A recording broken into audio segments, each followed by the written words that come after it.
We covering Luigi Mangione? Yeah, probably. Why is my internet being so slow? Let's go back out to our Shimon Prokupez right outside the courthouse in New York City, where Luigi Mangione confirms he is prepared to plead guilty. Tell us more, Shimon. Okay, so I'm going to just bring it to you right now from inside the courtroom. The big kicker here is that he's pleading guilty to federal stalking, but not to the murder itself. Mangione has begun speaking, and here we go. After years of enduring pain from a broken back and witnessing similar experiences of others, he said he learned United Healthcare would be holding its annual investor conference in December 2024. He said the public location wasn't posted, but he researched to learn the location and who would be there. This is him now in court speaking to the judge in this allocution. This is the part for the judge to decide whether or not she is going to accept this plea. And he's now describing in his own words how he was stalking United CEO Healthcare Brian Thompson, saying that he learned of where he was going to be and that after years of enduring pain. He beat the federal murder charge. He's only facing federal stalking and New York State murder. Yeah. The gist of it essentially is that he's comping to the he did it, but he's comping to the stalking because his lawyers are trying to get him off on a double jeopardy accusation. Essentially, they're saying that the federal government and state government both charging him for murder constitutes double jeopardy. It's funny. The government's overzealousness in prosecuting Mangione might actually mean that he gets off the hook for it. From a broken back and witnessing similar experiences of others, he researched where Brian Thompson would be at an investor conference in Manhattan in 2024. Brian Thompson's family seated Pamela in the front row. They are crying, is what our reporter Kara Scannell is telling us. What a moment for that family to come face to face. It breaks. Nah, his family probably hated him too. Yeah, he's admitted to shooting the United Healthcare CEO, which I think we all kind of knew and expected. Pleaded guilty to 2 federal stalking counts, which could still put him in jail for a long time. And let me see. Mangione outlined his crime in the federal courtroom Friday, saying, after years of enduring severe pain from a broken back, I learned United Healthcare would be holding its annual investor conference in New York City. Mangione said he learned the exact location of United Healthcare CEO conference by emailing the company posing as an investor with more than $50 billion in capital. Before traveling to New York, I used a 3D printer to make part of a gun, then equipped the gun with a silencer and the magazine. My travel to New York and email to United Healthcare was with the intent to shoot Brian Thompson. I shot him and he died, he said. Well, what was that other bit he said? He said, I emailed United Healthcare's leadership posing as an investor, managing $58 billion. Unlike my other experiences with the company, I was contacted back within 1 hour. This is kind of like the essence of why I think the Zionist techno-elites will be unsuccessful in stably managing a post-democratic society. Because even after this, most Americans are probably going to side with Luigi. Like they did when it happened. Obviously, Brian Thompson has murdered thousands and thousands of people by deliberately and at times illegally creating a system that denied legitimate claims to his insurance. This is all, as far as I'm concerned, leftist 101 stuff. It's called social murder, you know? That you have regular murder, which is what Luigi Mangione did, and then you have social murder, which is where you design institutions to produce essentially the outcome of murder, but you do so through legitimate means. So a good example of social murder, for example, would be to, say, cut SNAP or WIC funding, right? Obviously, anyone in power is going to engage in some degree of social murder because it's impossible as a person who runs a healthcare company or as, say, the president, to never make a decision that is going to cause some amount of death. Unfortunately, if you are in a position of power, it essentially guarantees that any decision you make, even the best, most altruistic, well thought out ones, are going to lead to some negative externalities. So, you know, you kind of have to engage with this with a degree of nuance and understand that there's not really any perfect road out.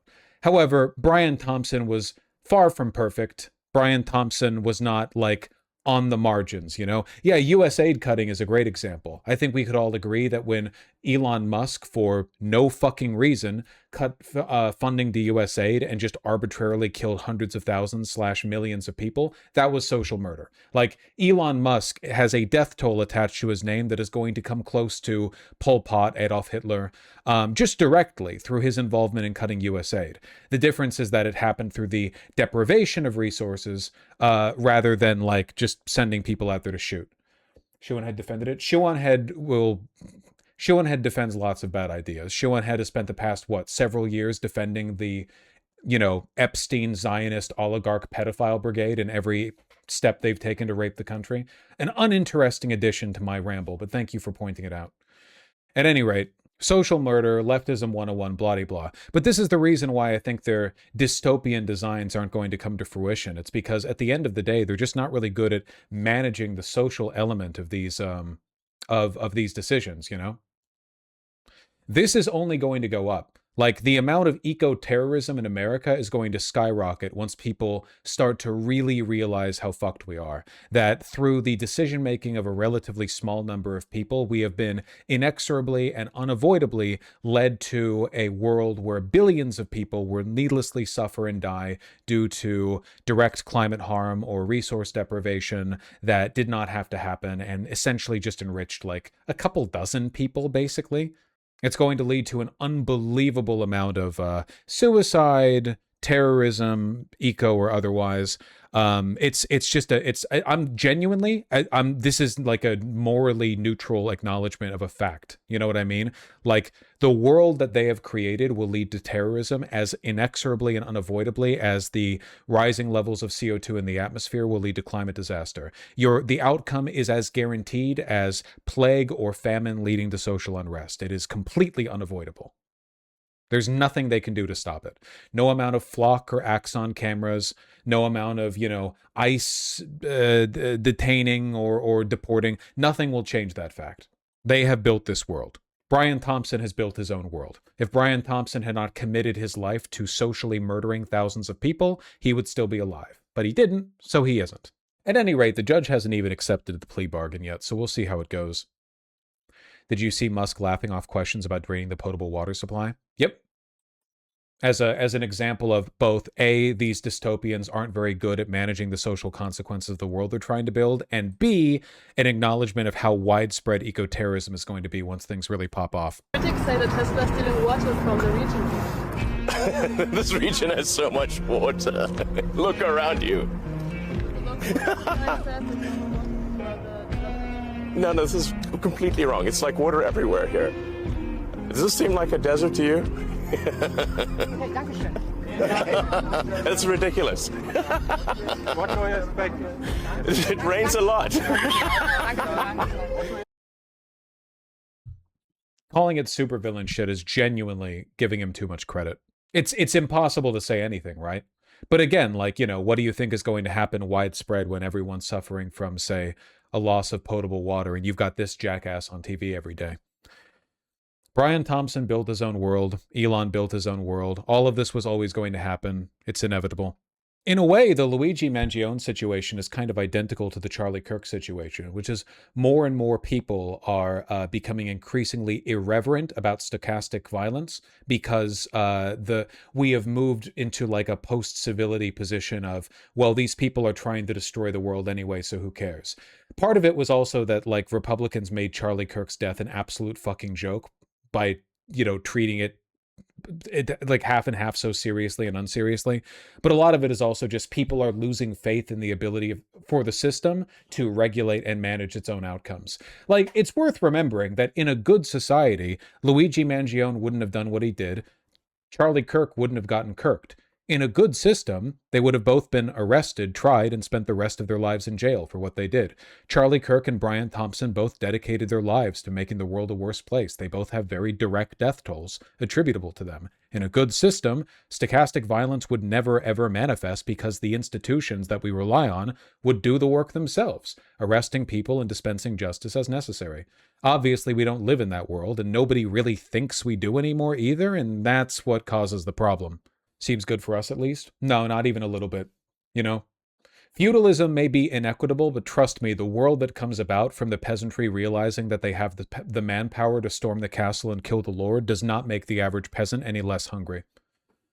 A breakdown of trust in the ability for a system to regulate itself does not lead to better outcomes for the people the system has been mistreating. The instability hurts us disproportionately. By us, I mean broadly the non-oligarchs, even wider net I'm casting than the working class. Though I do technically work for my pay, just very little work as a YouTuber. Anyway, we'll see if his plea bargain ends up paying out, I do think you could make a very fair argument for what happened being double jeopardy. The state and federal governments were both so fucking eager to destroy him after what happened, and we know why, of course, because the powers that be desperately want as few people to become, Luigis as possible. How do you make money as a streamer? People donate, and I get YouTube, Google AdSense money for the ads that run when people watch my videos and live streams. And George Soros, yes. Remember that perp walk? I do. Right off the bat, Eric Adams just jeopardizing the trial by insisting on doing this this fucking perp walk with Luigi, which people just thirst posted about Luigi over. Brilliant decision making. I think your comparisons to medieval societies are often unfair in the sense that they were often better managed than we believe. I actually think there's an element of truth to what you're saying. I think that in many respects, certainly this is the case monetarily, feudal societies were more equitable and rationally run than our current one. I've said this before, but I think that the irrationality of capital is historically unique, The incentive structure behind a monarchy or a feudal society is relatively simple because they're constrained by finite outcomes. That is to say, a king of a kingdom can only be a king of a kingdom. There's no double or triple king. There's no quadruple king. You could theoretically expand the kingdom, but A, that's difficult. B, there's a finite amount of land in the world. And C, your ability to expand the kingdom is pretty thoroughly constrained by the actual, logistical difficulties of managing a nonstop war effort. There's a reason so few world leaders in history have really popped off with the global conquest bit, Alexander the Great, Genghis Khan, Napoleon. I mean, and usually they only get maybe 5% of the land on Earth. I mean, it's pretty tough to do for a reason. The bit that I'm getting at is that the upper bounds of power for a king were constrained.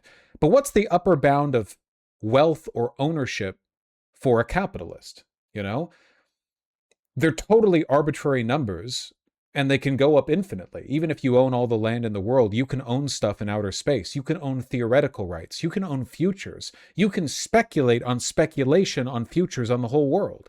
You can own patents.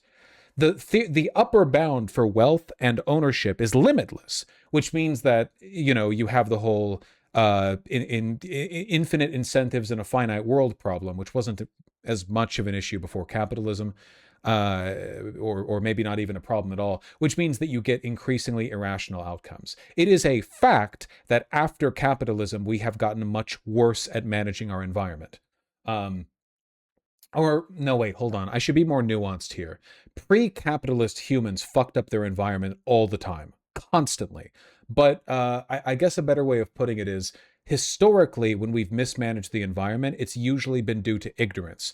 Now, we are extremely aware of everything that we're doing. It just doesn't make a difference. Every oligarch, every capitalist on Earth knows that we are rapidly approaching apocalyptic conditions, and no one is doing anything about it, and it's not stopping. Before, I think for the most part, the reason we lost the dodo or the bison or whatever is mostly just mismatched incentives and ignorance, Usually the killing or the environmental damage was being done in this homesteading craze where people were rushing to engage in as much primitive capital accumulation as possible. Just taking shit. But now the whole world is managed in some form or another, every square inch of it, and still somehow, despite it being in everyone's interest for the world to not end, we're still trying to end it. Bless you, dear. You get me. Not the dodo. Not the dodo. Nah, feudalism deforested Europe. I feel like you weren't paying attention to the nuance in my statement. There's a big difference between environmental damage because a bunch of kingdoms and, mercantile corporations are desperately racing to get their hands on as much material as possible, and economic damage that is being done for no reason to everyone's detriment. everyone is going to die. We are creating an environment that impoverishes everyone. Fossil fuel companies will not become richer or more powerful when global society collapses. Like we're marching towards universally destructive outcomes. Nobody benefits from this. At least the logging companies that deforested Europe benefited from getting their hands on wood sooner. But now that we have a longer term perspective and more knowledge of what we're doing, we're still doing it. And in large part, that's because the people who are benefiting from it have no upper bound on their wealth or prospects, you know? Like, why do billionaires keep trying to earn money after they've already reached $1 billion? It's not like they're going to use the extra billions of dollars to buy anything they couldn't buy before with the 1 billion. Totally like meaningless upper bounds here. To anyone who's interested in learning more about this, I really recommend watching the Unlearning Economics video on Downton Abbey. Sorry. I think that's a really good video on the subject because it talks about the slow death of the old aristocracy and the ways in which the aristocracy were forced into making their land productive in order to make ends meet. And that's important because it's worth remembering that for cultural reasons, the landed aristocracy across the world chose not to make their land productive, even though doing so would have led to them having more money. The reason they didn't make decisions that optimized the wealth of their family was because society wasn't built for that at the time. There wasn't really a reason for an aristocrat, like an aristocrat being worth 50 million pounds versus 100 million pounds wasn't that meaningful of a distinction because their wealth and power were really rooted in the fact that they were aristocracy. It was rooted in family lineage, but family lineage is constrained in a finite way. In fact, family lineage isn't just constrained, it's self-constraining because you dilute the power of your family if you have too many kids. Hence the need for like legitimate heirs. Like it's not as though being an aristocrat incentivized you to have 200, legitimate children. Like, oh, if one aristocrat is this powerful, then 200 children would be even more powerful because they're all part of the aristocrat family. No, you dilute the value. So there's a self-constraining influence there on aristocracies, which tends towards stability. There's a reason aristocratic families were stable in many cases for centuries and sometimes millennia, because it is a system that encourages constrained growth, management, has a cultural bias towards tradition, hierarchy, and anti-innovation, keep things the way they are. And yeah, an innate aversion to risk. Capitalism abandons all of this, which means that there's a greater incentive towards reckless disruptiveness, which is why we're in the situation we're in right now. I thought Downton Abbey was a TV show. It was. And the video is on it. How am I supposed to live exactly? Jerk off a lot. It reduces your risk of prostate cancer.